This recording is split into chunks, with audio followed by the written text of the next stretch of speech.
Rồi ok, tới cái bước mà đăng nhập thành công á thì các bạn bấm vô phần product này nè.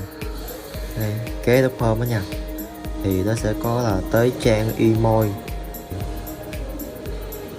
Rồi tới đây thì các bạn sẽ cần chuẩn bị là chứng minh nhân dân hoặc là căn cước công dân để mà mình xác minh danh tính nha. Chỉ cần bấm đăng ký vô thì các bạn sẽ chụp chứng minh nhân dân 2 mặt và xác minh khuôn mặt nữa là xong rồi. Nó khá là nhanh nhưng mà nó cần phê duyệt nha. Thì các bạn đăng ký xong thì thứ hai hàng tuần nó sẽ trả thưởng cho các bạn là 50k. Đấy.